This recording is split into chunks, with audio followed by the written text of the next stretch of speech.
कि संविधान से संसद चलती है, भारतीय जनहित के मुद्दों के लिए बनी है, न कि किसी धर्म विशेष का प्रचार करने के लिए। वो चाहे ओवैसी जी ने बोला हो, चाहे विपरीत जो विपक्षी दल हैं उन्होंने हिंदू राष्ट्र को बोला है। अगर उन्होंने सदन में अगर जो उन्होंने फिलिस्तीन के बारे में जय बोला है, उसके पहले भारत माता की जय बोलना चाहिए, क्योंकि हमारे देश के वह सांसद हैं, निर्वाचित हैं, लोकतांत्रिक तरीके से निर्वाचित हैं।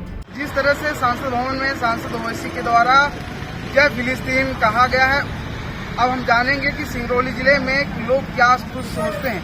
आइए हम सीधा लोगों से जुड़ते हैं और जानने का प्रयास करते हैं कि उनकी क्या राय है। देखिए, सर्वप्रथम तो मैं ये कहना चाहूँगा कि भारतीय संसद भारतीय जनहित के मुद्दों के लिए बनी है, न कि किसी धर्म विशेष का प्रचार करने के लिए। वो चाहे ओवैसी जी ने बोला हो, चाहे विपरीत जो विपक्षी दल हैं उन्होंने हिंदू राष्ट्र को बोला है, क्योंकि हमारी देश की सुंदरता हमारे देश के संविधान से है।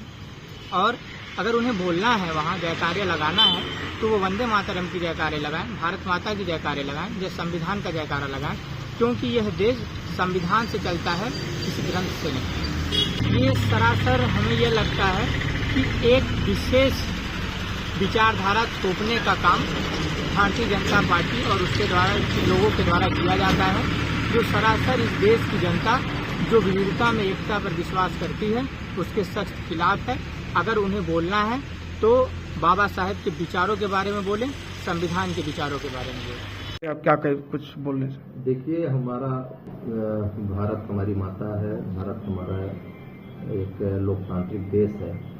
अगर उन्होंने सदन में अगर जो उन्होंने फिलिस्तीन के बारे में जय बोला है, उसके पहले भारत माता की जय बोलना चाहिए, क्योंकि हमारे देश के वह सांसद हैं, निर्वाचित हैं, लोकतांत्रिक तरीके से निर्वाचित हैं।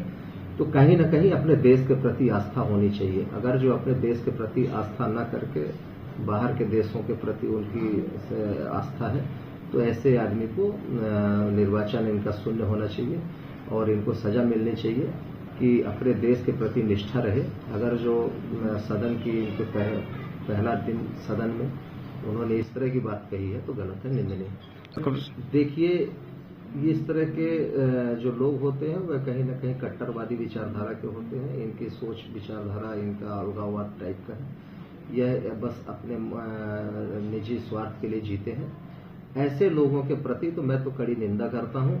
ऐसे लोगों की मानसिकता अगर जो है तो यह लोगों के निर्वाचन होने के बाद यह सामान्य व्यवहार कैसे कर पाएंगे सबके प्रति, जिनके दिमाग में मजहब कट्टरता यही सब रहती है, तो वह सर्व समाज के बारे में कैसे सोच सकते हैं। इनको वोट मिला होगा तो एक सभी समाज का वोट मिला होगा। लोकतांत्रिक तरीके से इन्होंने निर्वाचन जीता है, तो लोकतांत्रिक तरीके से जब निर्वाचन जीता है तो इनको सभी जातियों का, सभी धर्मों का और अपने भारत माता के प्रति आस्था होना चाहिए, अपने देश के प्रति आस्था होनी चाहिए। अगर जो इनकी आस्था दूसरे देश में है तो यह निंदनीय है और यह इनकी विचारधारा कट्टरवादी विचारधारा निर्मित करती है। मेरी राय ये है कि संविधान से संसद चलती है और वहाँ पे किसी भी प्रकार के धार्मिक या राजनीतिक कार्य नहीं लगने चाहिए। वहाँ तो सिर्फ संविधान की जय होनी चाहिए। कोई भी फिलिस्तीन की जय या कोई अदरवाइज कोई भी जय नहीं होना चाहिए। कहीं न कहीं आक्रोश है आप लोग के बीच। तो गलत है। भारत देश है, यहाँ भारत माता की जय होता है, फिलिस्तीन नहीं है। अभी हमने कुछ लोगों से जाना, उनका साफ तौर पर कहना है कि भारत देश संविधान चलता है और संविधान का पालन करना चाहिए। कहीं न कहीं ये जो संसद में ओवैसी जी के द्वारा कहा गया है, कहीं न कहीं गलत है। विजय कुमार वर्मा, IBC 24 सिंगरौली।